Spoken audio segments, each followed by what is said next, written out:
నేను ఒక విషయం చెప్తా, ఎన్నికలైపోయి ఫలితాలకు రాకముందే లక్షల రూపాయలు ఖర్చు పెట్టి పంట కాలువలు పూడికి తీంచా.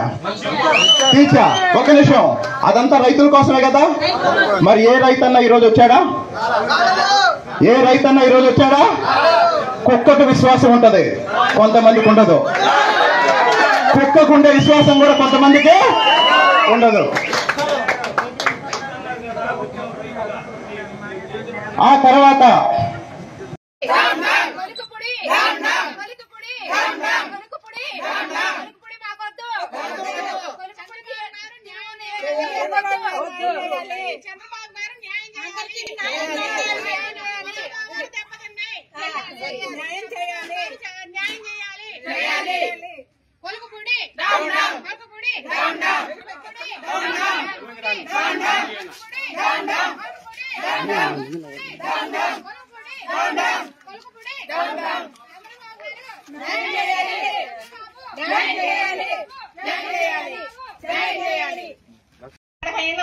ఏ పోరాటం చేయమన్నా చేస్తాము. ఇప్పుడు మేము మాత్రం న్యాయం జరగాల్సిందే.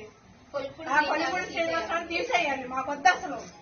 పర్సనల్ గా ఫోన్ నెంబర్లు అడగటం, ఫోన్ నెంబర్ ఏదైనా పని మీద వెళ్తే పర్సనల్ గా రమ్మంటాం. ఒక్కలే రండి, లేడీసే రండి, జెంట్స్ ని ఎంబడి పెట్టుకొని రావద్దు. ఇలాంటి ఏంటండి అసలు? మాకు ఈ కష్టాలు ఏంటి అసలు? మేము కావాలని గెలిపించుకొని తిరిగి ఇవన్నీ చేసి ఇలా అవాస్పాలు అవ్వాలి మేము.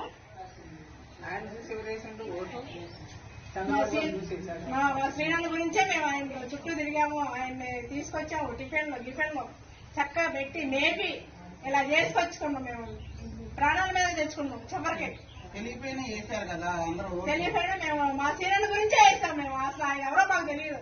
ఆ కొలిపూడి శ్రీనివాసరావు మాకు తెలియదు అసలు. మా శ్రీనాథ్ గురించే మేము పోరాడాం. ఈ 10 సంవత్సరాల నుంచి మా శ్రీనాథ్ నేను చెబితే అట్టే వింటున్నాం. మాకు ఏ పని అయినా ఎంత అనుకూలంగా చేస్తున్నారు.